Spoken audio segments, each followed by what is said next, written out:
சதா நேரமும் தெய்வ சிந்தனையோட தெய்வம் மட்டுமே துணைன்னு வாழக்கூடிய துலாம் ராசி அன்பு சொந்தங்களுக்கு வணக்கங்க. துலாம் அப்படின்னாவே எல்லாரும் நினைக்கிறது ரொம்ப கெட்டிக்காரங்கப்பா, நல்லா எடை போட்டு வாழுவாங்க அப்படின்னு நினைப்பாங்க. எடை போடுவாங்க தான், நல்லது எது கெட்டது எதுன்னு எடை போடுவாங்க. ஆனால் நல்லவங்க யாரு கெட்டவங்க யாருன்னு தெரிஞ்சுமே அவங்ககிட்ட ஏமாறக்கூடியவங்க இந்த துலாம் தான்.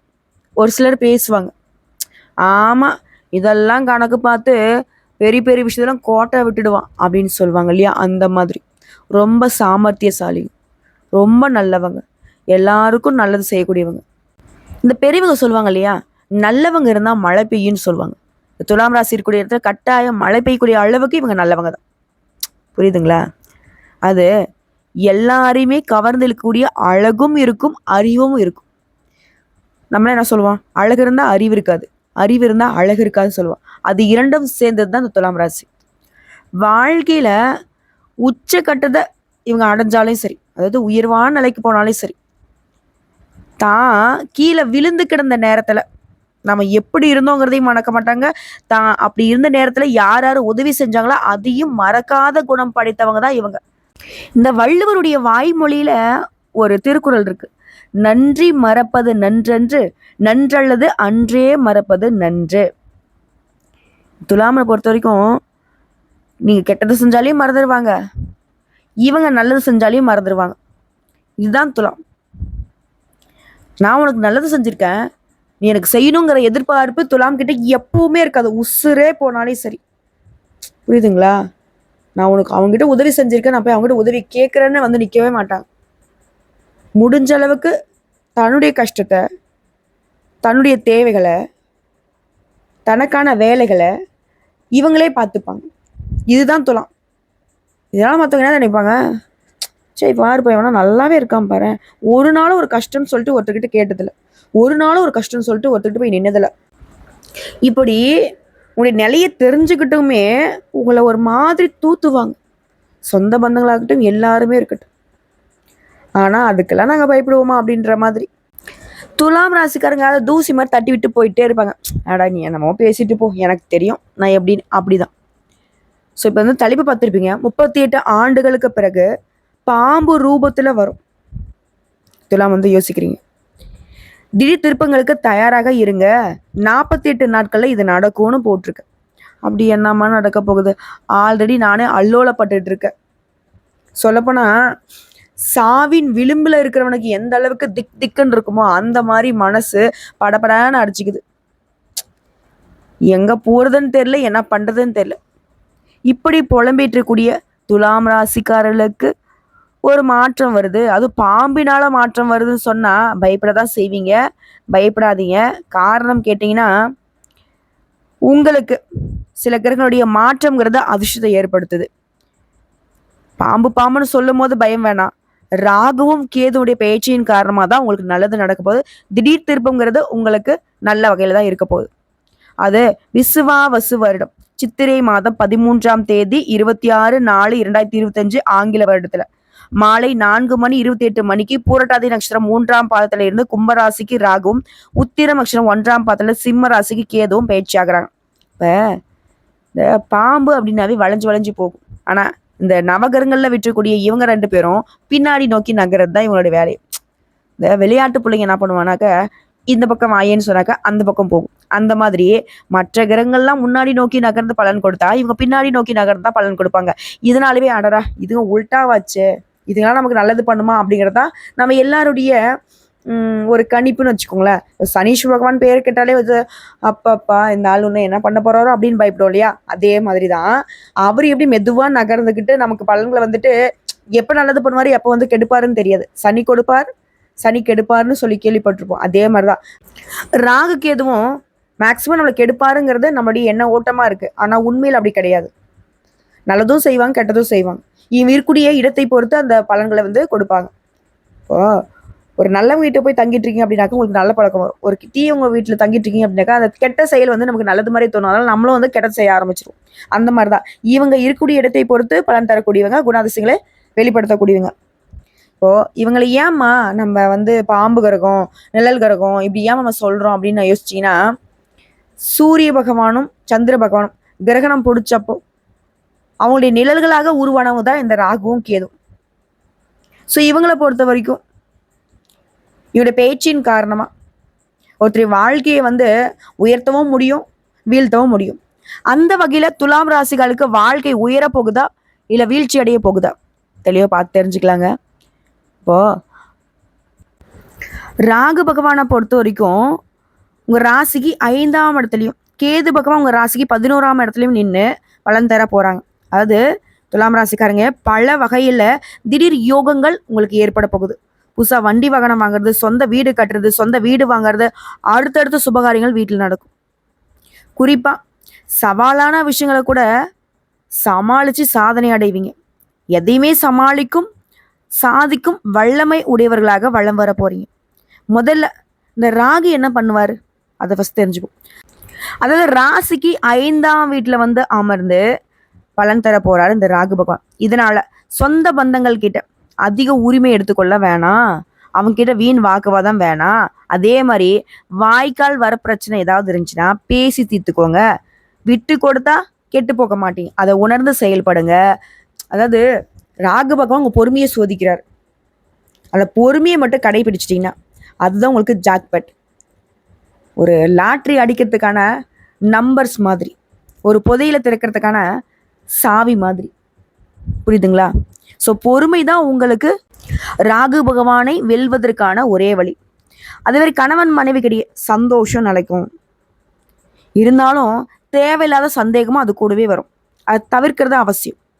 அதே மாதிரி பிள்ளைகளுடைய வருங்காலம் கருதி கொஞ்சம் சேமிக்க செய்வீங்க. அவங்களுடைய உயர்கல்வி உத்தியோகம் சம்மந்தப்பட்ட விஷயங்கள்ல அனாவசியம் மூக்க நுழைக்காதீங்க. அதே மாதிரி மகனுடைய கல்வியா இருக்கட்டும், மகளுடைய கல்வியா இருக்கட்டும், அது சம்பந்தமா வேலை விஷயமா நல்ல நிறுவனத்துல இருந்து வாய்ப்புகள் வரும். அதே போல பிள்ளையுடைய ஆரோக்கியத்துல கொஞ்சம் கவனம் வச்சுக்கோங்க. அப்பப்போ மனசுல வந்து இனம் புரியாத கவலைகள் வந்து மறைஞ்சிரும். தெய்வ வழிபாடுகள்ல மனசை வந்து ஈடுபடுத்திக்கோங்க. அதே மாதிரி ரொம்ப நாளா ஏதாவது நிறைவேற்றாத பிரார்த்தனைகள் இருந்துச்சுன்னா அது வந்து நிறைவேற்றுறது ரொம்ப அவசியம். முடிஞ்ச அளவுக்கு குடும்பத்தோட இப்போ ஒரு வாரத்துலேயோ இல்லை ஒரு 2 வாரத்துலேயோ குடும்பத்தோட குலதெய்வ வழிபாடு செய்கிறது சிறப்பான விஷயம். மனசில் கூடிய சஞ்சலங்கள் நீங்குது. மற்றபடி வீட்டில் அடுத்தடுத்து சுப நிகழ்ச்சிகள் நடக்கும். குலதெய்வ கோயிலை புதுப்பிப்பீங்க, அது சம்மந்தப்பட்ட உதவிகளை செய்வீங்க. பயணங்களால் ஆதாயம் இருக்குது. கர்ப்பிணிகளை பொறுத்த வரைக்கும் நெடுதூர பயணங்களை தவிர்ப்பது நல்லது. அது மட்டும் இல்லாமல் மருத்துவருடைய ஆலோசனை இல்லாமல் எந்த ஒரு மருந்தையுமே நீங்கள் எடுத்துக்கூடாது. இது வந்து நாட்டு மருந்து, இதை சாப்பிட்ணும் அதை சாப்பிட்ணும் அந்த மாதிரி ஏதாவது குழந்தைக்கு நல்லது அப்படி இப்படின்னு ஏதாவது கொடுத்தாங்க அப்படின்னா தயவு செஞ்சு நீங்கள் யார்கிட்ட ட்ரீட்மெண்ட் எடுத்துக்கிறீங்களோ அந்த டாக்டரை கன்சல்ட் பண்ணாமல் எடுத்துக்க கூடாது. அதே மாதிரி ஆன்மீகவாதிகள் கல்வியாளர்களுடைய நட்பு கிடைக்கும். குடும்பத்தில் ஏதாவது பிரச்சனை இருக்குது அப்படின்னாக்கா உணர்ச்சி வசப்படாமல் அறிவுபூர்வமாக அதை வந்து அணுகிறது நல்லது. அதே மாதிரி பொது வாழ்க்கையிலே இருக்கிறவங்க தேவையற்ற வீண் விமர்சனங்களை தவிர்க்கிறது ரொம்ப நல்லது. அதாவது ஒரே ஒரு விஷயம்தான், பொறுமை. பொறுமை எருமையோட பெருசுன்னு சொன்னாலும் சரி, பொறுமை உலகத்தின் பெரிது அப்படின்னு சொன்னாலும் சரி. துலாம் ராசிக்கு அது உங்கள் உசுரை பெருசுங்க. இப்போ வந்து ஃபாலோ பண்ணிக்கோங்க. அதே வியாபாரிகளை பொறுத்த வரைக்கும் பழைய சரக்குகளை விற்று திருப்பீங்க. கடையை வந்து நவீனமயமாக்குவீங்க. உத்தியோக பணிகளை பொறுத்த வரைக்கும் உங்களுடைய திறமைகளை வெளிப்படுத்தக்கூடிய வாய்ப்பு கிடைக்கும். நீங்கள் எதிர்பார்த்த சம்பள உயர்வு இப்போ வந்து கைக்கு வரும். புதிய வாய்ப்புகள் உங்களை தேடி வரும். இது கலைத்தொழில் இருக்கீங்க அப்படின்னாக்கா வீண் பழிகள் இருந்துச்சு இல்லையா, தரனால செய்யா தப்புக்கு பழி எடுத்திருப்பீங்க. அந்த வீண் பழிகள் நீங்குது. உங்களுக்கான அதிர்ஷ்ட வாய்ப்புகள் வந்து சேரும். அடுத்த கேது பகவான் இவர் என்ன பண்ணாரு, உடைய ராசிக்கு லாபஸ்தானமான 11ஆம் வீட்டில் அமர்ந்துக்கிட்டு பல வகைகளில் திடீர் யோகங்களை ஏற்படுத்துறாரு. புதுசா வண்டி வாகனம் வாங்குறது, சொந்த வீடு வாங்குறது, வீட்டில் வந்து அடுத்தடுத்து சுப நிகழ்ச்சிகளை நடத்துறது, உறவுக்காரங்க உங்களுடைய வளர்ச்சியை பார்த்து வியப்படையக்கூடிய அளவுக்கு உயர்வை ஏற்படுத்துறது, சொந்த ஊரில் உங்களுடைய அந்தஸ்து கூடுது, அலைச்சல் வந்தாலும் சரி நினச்சது சாதிக்கூடிய அளவுக்கு கேது பகவான் உங்களுக்கு பலம் ஏற்றுறாரு. உடைய உடன்பிறப்புகள் வழியில் சுப செலவுகள் இருக்கும். சொந்த விஷயங்களில் இழுபறை நிலை மாறுது. உடைய பிரார்த்தனைகள் நிறைவேறும். சில நேரங்களில் உங்களுக்கு வருத்தத்தை ஏற்படுத்திட்டு இருந்த பழைய கடனை இப்போ வந்து அடைச்சிட்டு நிம்மதி அடைய போகிறீங்க. பேச்சில் தெளிவு பிறக்கும். மறைமுக எதிர்கள்லாம் அடங்கி போவாங்க. புதிய நண்பர்களால் ஆதாயம் கிடைக்கும். ஆடம்பர செலவுகளை குறைச்சி சேமிக்க தொடங்க. வியாபாரத்தை மாற்றி அமைப்பீங்க. புதிய ஏஜென்சி எடுப்பீங்க. பங்குதாரர்களை மாற்றுவீங்க. அதே போல் வெளிநாட்டில் இருக்கிறவங்களுக்கு ஆதாயம் உண்டுங்க. உத்தியோக பணிகளை பொறுத்திருக்கும் வீண் பழிகள் நீங்குது. சிலருக்கு வந்து எதிர்பார்த்தா பதவி உயர்வும் கிடைக்கிறதுக்கு வாய்ப்பு இருக்கு. அதிகமாக விடுப்பு எடுக்கிறத மட்டும், அதாவது அதிகமாக லீவ் போடுறத மட்டும் தவிர்த்துக்கோங்க. அதாவது ராகு கேதுவோடைய பயிற்சிங்கிறது துலாம் ராசி சித்திரை நட்சத்திரம் 3ஆம் பாதம் 4ஆம் பாதம், சுவாதி நட்சத்திரம் விசாகம் நட்சத்திரம் 1ஆம் பாதம் 2ஆம் பாதம் 3ஆம் பாதம். உங்க எல்லாருக்குமே இப்போ வரைக்கும் பார்த்தது ராகு கேது பயிற்சியினால உங்களுக்கு நடக்கக்கூடிய பொது பலன்களை ஒரு முன்னோட்டம் மாதிரி பார்த்துருக்கோம். இப்போ இன்னும் தெளிவான விளக்கம்னு பார்த்தோம்னா, ராகு பகவானை பொறுத்த வரைக்கும் ரண ருண ரோகஸ்தானத்துலேருந்து பஞ்சமஸ்தானத்துக்கு மாறுறார். அதே மாதிரி கேது பகவான் ஐயன சயன போகஸ்தானத்துலேருந்து உங்களுக்கு லாபஸ்தானத்துக்கு மாறுறார். இதனால குடும்பத்தில் சுப நிகழ்ச்சிகள் நடக்கும், சுப செலவுகள் இருக்கும், பல வகைகளில் முயன்று வருமானத்தை ஈட்டுவீங்க, குடும்பத்தார்கிட்ட விட்டு கொடுத்து நடந்துப்பீங்க, சிலர் வந்து சொந்த வீடு வாங்குவீங்க. அதே மாதிரி உங்களுடைய பொறுப்புகளை எந்த அளவுக்கு சீக்கிரமாக முடிக்க முடியுமோ அந்த அளவுக்கு விரைந்து முடித்து காட்டுவீங்க. தெய்வீக காரியங்களில் ஈடுபாடு கொள்வீங்க. பயணங்களை மேற்கொண்டு புதிய வாய்ப்புகளை நீங்களே தேடிப்பீங்க. உங்களுக்கு தேடியும் நல்ல செய்திகள் வந்துக்கிட்டே இருக்கும். அரசாங்கத்துக்கிட்ட இருந்து உங்களுக்கு இருந்த இந்த கெடுபிடிகள் அப்படிங்கிறது மறையுது, குறையுது. சமுதாயத்தில் மேல் அந்தஸ்தில் இருக்கிறவங்க உங்ககிட்ட ஓடி வந்து ஆலோசனை கேட்பாங்க, பயனடைவாங்க. கடினமான செயல்பாடுகளோட இப்போ வந்து ஈஸியாக முடிச்சு காட்டுவீங்க. உடல் ஆரோக்கியமும் உங்களுக்கு ஒத்துழைப்பாக இருக்குது. முன்னாடி வாங்கிய சொத்துக்களை இப்போ விற்று முறையாக தொடர்ந்து உங்களுக்கு வருமானம் வர மாதிரி ஒரு முதலீடுகளை வந்துட்டு உருவாக்கிப்பீங்க. புதியவர்களுடைய நட்பு உண்டு. அதே நேரம் உடைய செயல்பாடுகளில் பெரிய ஆர்வம் ஏற்படும். உடைய ரகசியங்களை வெளியில் தெரியாமல் கவனமாக பார்த்துக்கணும். இல்லைப்பா, ஃப்ரெண்டுப்பா, தெரிஞ்சவங்கப்பா, சொந்த பந்தம்ப்பா, கூட போகிறவங்கப்பா, இதெல்லாம் வேணாம். அதே மாதிரி முரண்டை பிடிக்கும் நண்பர்கள்கிட்ட விலகி நில்லுங்க. எதுக்கிட்டாலே கோச்சிக்கிறான்ப்பா, அப்படியே விட்டு ஃப்ரெண்டே வேணாம், ஒதுங்கிக்கோங்க. இதனால் எப்பவுமே உங்களுக்கு புதுசாக பிரச்சனை தான் ஏற்படும். அதனால் வேணாங்கிறது என்னுடைய கருத்து. வேணும்னு நினச்சினாக்க பாதிப்பு உங்களுக்கு. அதே மாதிரி பிள்ளைகள்கிட்ட அனாவசியமாக கெடுபிடி காட்டாதீங்க. அதை தவிர்த்துட்டு தட்டி கொடுத்து வேலை வாங்கிக்கோங்க. இதனால் பிரச்சனை வராமல் பார்த்துக்கலாம். இதே உத்தியோக பணிகள் இருக்கீங்க அப்படின்னாக்கா நீங்கள் விரும்பிய இடத்திற்கு இடமாற்றம் கிடைக்கும். மேலிடத்துல இணக்கமான நிலை இருக்குது. சக ஊழியர்கள் உங்களுக்கு ஆதரவாக இருப்பாங்க. உங்கள் மீது மற்றவங்க வீண் குற்றச்சாட்டு சுமத்தி இருந்தாங்க இல்லையா, அந்த விஷயம் இப்போ விலக போகுது. அதே மாதிரி குடும்பத்தை விட்டு சிறிது காலம் ஒரு சிலர் வந்து பிரிந்திருக்க வேண்டிய சூழ்நிலையும் ஏற்படலாம். அதே மாதிரி உங்கள் வேலை விஷயமா அடிக்கடி பயணங்கள் போயிட்டு வருவீங்க. நீங்கள் செய்யக்கூடிய பணிகளில் அதீத கவனம் வச்சுக்கோங்க. நீங்கள் உண்டு, உங்கள் வேலை உண்டு. சட்டுன்னு உங்களுடைய வேலையை நீங்கள் பார்க்கணும். யாரையும் நம்பி உங்களுடைய பொறுப்புகளை ஒப்படைக்கக்கூடாது. அதே மாதிரி நீங்கள் ஏதாவது ஆவணங்களை வந்துட்டு வச்சிட்ருக்கீங்க, அது வேலையில இருக்கட்டும் வீட்டில் இருக்கட்டும், சரியான முறையில் பாதுகாத்து கொள்வது அவசியம். அதே மாதிரி தாங்க மறைமுக எதிர்ப்புல சமாளிக்க நியாயத்தின் பக்கம் நின்று வெற்றி அடைவீங்க, நன்மை உண்டு. அடுத்ததான் சொந்தமாக தொழில் செய்யக்கூடியவங்க, சக போட்டியாளர்கள் இருக்காங்க இல்லையா, அவங்களால உங்களுக்கு வந்து வீண் மன உளைச்சல் ஏற்படலாம். ஆனால் அது வந்து நீங்கள் சமாளிக்கக்கூடிய விதத்தில் தான் இருக்கும். உங்ககிட்ட வேலை பார்க்கக்கூடிய தொழிலாளர்கிட்ட ஒரு கனிவான உறவை நீங்கள் மெயின்டைன் பண்ணுறது நல்லது. அதிக வருமானம் பெற கொஞ்சம் அதிகமாகவே உழைப்பீங்க. பங்குதாரர்கிட்ட விட்டு கொடுத்து செல்வது நல்லது. அதே மாதிரி செய்யக்கூடிய தொழிலோட இன்னொரு உப தொழிலுமே சேர்த்து ஆரம்பிக்கக்கூடிய வாய்ப்பு ஏற்படுது. எந்த யோசனையுமே நீங்கள் செயல்படுத்துறதுக்கு முன்னாடி அதுக்கு தகுந்த ஆலோசகர்கிட்ட கலந்துரையாடி முடிவெடுங்க. கடந்த காலங்களில் உங்களுக்கு ஏற்பட்டிருந்த கஷ்டங்கள் அனைத்துமே இப்போ நீங்க போகுது. கூட்டு தொழிலை ஆரம்பிக்கிறதுக்கு முன்னாடி ஆவணங்களை சரியாக பார்த்துக்கோங்க. முடிவெடுப்பது சிறந்தது. முடிஞ்ச வரைக்கும் பொறுமை கடைபிடிக்கிறது நன்மையை ஏற்படுத்தும். அதே மாதிரி தொழிலில் கடன் இருக்குது அப்படின்னாக்கா அது வந்து பைசா பாக்கி இல்லாமல் வசூல் செஞ்சுருங்க.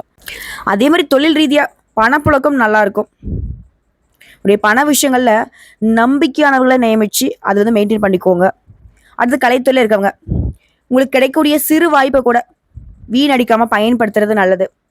திறமைகளை வெளிக்கொண்டு வர சிறந்த காலகட்டம் இதுவாக தான் இருக்கும். பாராட்டு, புகழ், விருது இதெல்லாம் உங்களை தேடி வரும். இதே பாடல் ஆசிரியர்களாக இருக்கீங்க, பின்னணி இசைக்கலைஞர்களாக இருக்கீங்க, நடன வல்லுநர்களாக இருக்கீங்க அப்படின்னாக்க குறிப்பாக ஜூன் மாதத்துக்கு பின்னாடி ஒரு பொன்னான காலகட்டமாக இருக்கும். கூட வேலை பார்க்குற பற்றிய சக கலைஞர்கள் அவங்ககிட்ட சுமூகமாக நடந்து பழக்க வழக்கங்களை வச்சுக்கிறது நல்லது. வெளியூர் பயணங்களின் போது உடைய உடைமைகள் மீது அக்கறை எடுத்துக்கோங்க. அடுத்ததான் மாணவ மணிகளை பொறுத்திருக்கும் கல்வியில் ஆர்வம் குறைவுங்க. மனசை ஒருநிலைப்படுத்தி படிப்பில் மட்டுமே கவனம் செலுத்துறது உங்களுடைய எதிர்பார்ப்புகளை பூர்த்தி செய்ய வைக்கும். அதே மாதிரி ஆரோக்கியத்தை பொறுத்திருக்கும் சின்ன சின்ன உடல் உபாதைகள் மறையும். உடல் ஆரோக்கியத்தில் கவனம் வச்சுக்கோங்க. விளையாட்டில் சாதனை படைப்பீங்க. அதே மாதிரி படிப்பிலையும் அதிகமான மதிப்பெண்கள் எடுக்கணும்னா அதிகமான முயற்சி தேவை. சோம்பல் அறவே கூடாது. நினைவாற்றலை பெருக்கிக் கொள்ள பயிற்சிகளை மேற்கொள்ளுங்க. தேவையற்ற குற்றச்சாட்டுகள் அகல. தீய பழக்க வழக்கம் இருக்கக்கூடிய ஃப்ரெண்ட்ஸை விட்டு விலகி நிற்கிறது நல்லது. அடுத்த அரசியல் துறையில் இருக்கிறவங்க உங்கள் மீது தலைமை அதிகமான நம்பிக்கை வச்சிருக்கும். உடைய நண்பர்களே உங்களுக்கு எதிராக செயல்படலாம். அதனால அதை புரிஞ்சுக்கிட்டு செயல்படுறது நல்லது. உடைய விசுவாசத்திற்கு மேலிட சரியான பதவிகளை கொடுப்பாங்க. இன்னும் ஒருபடி மேலே சொன்னா சரியான அதிகார தோரணையோட அரசு வாகனங்கள்ல பயணம் செல்லக்கூடிய வாய்ப்பும் கிடைச்சிருக்கு. அதே வேளையில மன உறுதியை வளர்த்து கொள்வது ரொம்ப நல்லது. அடுத்து பெண்களுக்கு குடும்பத்துல கலகலப்பு அதிகமாகுது. எல்லாருக்கிட்டையுமே கனிவாக நடந்து கொண்டு சிறந்த ஆள் அப்படிங்கிற பெயர் எடுப்பீங்க. நெருக்கடியான நேரத்துல பக்குவத்தையும் பொறுமையும் கடைபிடிக்கிறது நல்லது. குடும்பத்துல எல்லாருக்கிட்டையுமே உங்களுக்கு இருந்து வந்த சிக்கல்கள் வாக்குவாதங்கள்ல விட்டு கொடுத்து நடந்துக்கோங்க. நன்மை உண்டு. தேவையற்ற கோபத்தை சுத்தமா விட்டு ஒழிங்க. அக்கம் பக்கம் இருக்கிறவங்க கிட்ட அளவோட நட்பு பாராட்டுங்க. அதே மாதிரி மாசமா இருக்கக்கூடிய பெண்கள், அதாவது கருவுற்று இருக்கக்கூடிய பெண்களா இருந்தீங்கன்னாக்க எந்த விஷயத்திலுமே நிதானம் ரொம்ப அவசியம். ஸோ இப்போ வரைக்கும் பார்த்த இந்த பொது பலன்கள்ல இருந்தே துலாம் ராசிக்கு இந்த ராகுவும் கேதுவும் நல்லதொரு பொன்னான காலகட்டத்தை தாங்க ஸ்டார்ட் பண்ணி வச்சிருக்காங்க. சரிங்களா? இது தாண்டி இப்போ நட்சத்திர பலன்களை பார்க்கலாம். சித்திரை நட்சத்திரம் 3ஆம் பாதம் 4ஆம் பாதம். இந்த பேச்சினால உங்களுக்கு இருக்கக்கூடிய எதிர்ப்பல் எந்த விதத்துல வந்தாலும் சரி சமாளிப்பீங்க. எந்த ஒரு விஷயமா இருந்தாலும் சரி பொறுமையை கையாள்வது நன்மை கொடுக்கும். பெற்றோர் வழியில உங்களுக்கு இருந்த சங்கடங்கள் மறையுது. வியாபாரத்தை பொறுத்த வரைக்கும் ஏற்றம் உண்டு. உத்தியோக பணிகள் இருக்கிறவங்களுக்கு இடமாற்றம் அப்படிங்கிறது உங்களுக்கு ஒரு சில நேரங்களில் ஏமாற்றத்தை கொடுக்கலாம். உயர் அதிகாரிகிட்ட நல்ல மதிப்பை பெறுவீங்க. அடுத்து சுவாதி நட்சத்திரம். இந்த பேச்சில் நிதானமும் பொறுமையும் ரொம்ப அவசியம். தொழில் வியாபாரத்தில் பெரும் ஆதாயத்தை பெறுவீங்க. உடல்நலனில் சின்ன சின்ன உடல் உபாதைகள் மறையும். மருத்துவ சிகிச்சை மூலம் அதுவுமே சரியாயிடும். புதிய நபர்கள்கிட்ட, அதாவது தெரியாதவங்க கிட்ட யாராவது புதுசாக பழக்க வழக்கம் வச்சுக்கிறாங்க, எச்சரிக்கையா இருங்க. அதே மாதிரி கடித போக்குவரத்து நன்மையை ஏற்படுத்தும். இதுக்கு மேல மின்சாரம், நெருப்பு இந்த மாதிரியான விஷயங்கள்ல கவனம் தேவை. வண்டி வாகனங்களை பயன்படுத்துறப்பவும் கவனம் தேவை. அடுத்து விசாகம் நட்சத்திரம் 1ஆம் பாதம் 2ஆம் பாதம் 3ஆம் பாதம். இந்த பேச்சில் நீ எடுக்கக்கூடிய முயற்சியில் சிறு தடைகள் ஏற்பட்டாலும் அதை வெற்றி அடைய செய்யும். உத்தியோக பணிகளை பொறுத்திருக்கும் வேண்டிய இடமாற்றம் கிடைக்கும். அரசியல்வாதிகளுக்கு எதிரிகளால தொல்லைகள் இருந்துகிட்டே தான் இருக்கும். ஆனாலும் வெற்றி உண்டு. ஸோ எல்லாருக்கிட்டையுமே கவனம் தேவை. இந்த முயற்சிகளுக்கு தகுந்த பலன் வந்துகிட்டே இருக்கும். அதாவது என்ன பண்ணாலும் சரிடா, இது நடந்தே தீருண்டா அப்படின்ற மாதிரி என்ன செஞ்சாலும் சரி அதற்கேற்ற நல்ல பலன் கிடைக்கும். அதே மாதிரி கோர்ட்டு கேஸு வழக்கு விவகாரங்கள்ல தள்ளி போன முடிவு உங்களுக்கு சாதகமாக கிடைக்கும். எல்லாமே நல்லதாகவே நடக்கும். ஸோ இதை தாண்டி உங்களுக்கான இந்த ராகு கேது தரக்கூடிய அதிர்ஷ்டங்கள் நினச்சி நிற்கணும்னா நீங்கள் செய்ய வேண்டிய பரிகாரம் மற்றும் வழிபாடு. குலதெய்வத்தை தினம் வீட்டில் வழிபாடு செய்யணும். எல்லா விதங்களையும் நன்மைகள் உண்டாகும். எதிர்பார்த்த காரியங்களில் வெற்றி கிடைக்கும். அதே மாதிரி நீங்கள் சொல்ல வேண்டிய மந்திர சொல் தினம் ஓம் ஸ்ரீ மகாலட்சுமி தாயே போற்றி போற்றி, அப்படி இல்லையா ஓம் ஸ்ரீ மகாலட்சுமியை நம. இந்த மந்திரத்தை தினமே 15 முறை சொல்வதனால அதிர்ஷ்டம் உண்டு. அதே போல உங்களுக்கு அதிர்ஷ்டம் தரக்கூடிய கிழமைகள் வளர்பறைன்னு எடுத்துனாக்கா திங்கள், செவ்வாய், வெள்ளி. தேய்பிரையில் புதன், வெள்ளி. அதிர்ஷ்டம் தரக்கூடிய எண்கள் 2, 6, 7. இரண்டாவது பரிகாரம் மற்றும் வழிபாடு. கும்பகோணம் நகர்ல மையத்துல அமைந்திருக்கக்கூடிய ஆதிசேஷனை வழிபாடு செய்ய, அது நாகேஸ்வரன் கோயிலில் அருள்பாலிக்கும் நாகேஸ்வரரையும் பெரிய நாயகி தாயாரையும் தரிசனம் பண்ணுங்க. அதே மாதிரி கால் இல்லாதவங்களுக்கு உதவி செய்யுங்க, வெற்றிகள் கிட்டும். அடுத்த 3வது பரிகாரம், வெள்ளிக்கிழமைகள் தோறும் லக்ஷ்மி பூஜை செய்யறதும் முன்னோர்களை வழிபாடு செய்யறதும் செல்வ நிலையை உயர்த்தி வைக்கும். அதே மலர் பரிகாரம்னா வெள்ளிக்கிழமைகள் தோறும் மல்லிகை மற்றும் பிச்சி பூவை உங்களுக்கு எந்த தெய்வம் பிடிக்குமோ அந்த தெய்வத்துடைய கோயிலுக்கு அர்ப்பணிங்க, நல்லதே நடக்கும். முன்னாடி சொன்ன மாதிரியே உங்களுக்கு அதிர்ஷ்டம் தரக்கூடிய திசைகள் மேற்கு, தெற்கு. அதிர்ஷ்டம் தரக்கூடிய நிறம் நீலம், பச்சை. ஸோ இப்போ வரைக்கும் பார்த்த பொது பலன்கள், நட்சத்திர பலன்கள், பரிகாரங்கள் எல்லாமே துலாம் ராசிக்காரர்களுக்கு நீங்களே ஆச்சரியப்படக்கூடிய அளவுக்கு உங்களுடைய வாழ்க்கை நிலையில ராகுவும் கேதுவும் படிப்படியான முன்னேற்றம் இல்லைங்க, படியே இல்லாத அளவுக்கு ஜெட்டு வேகத்துல உயர்வை தர போறாங்க. வாழ்த்துக்கள்.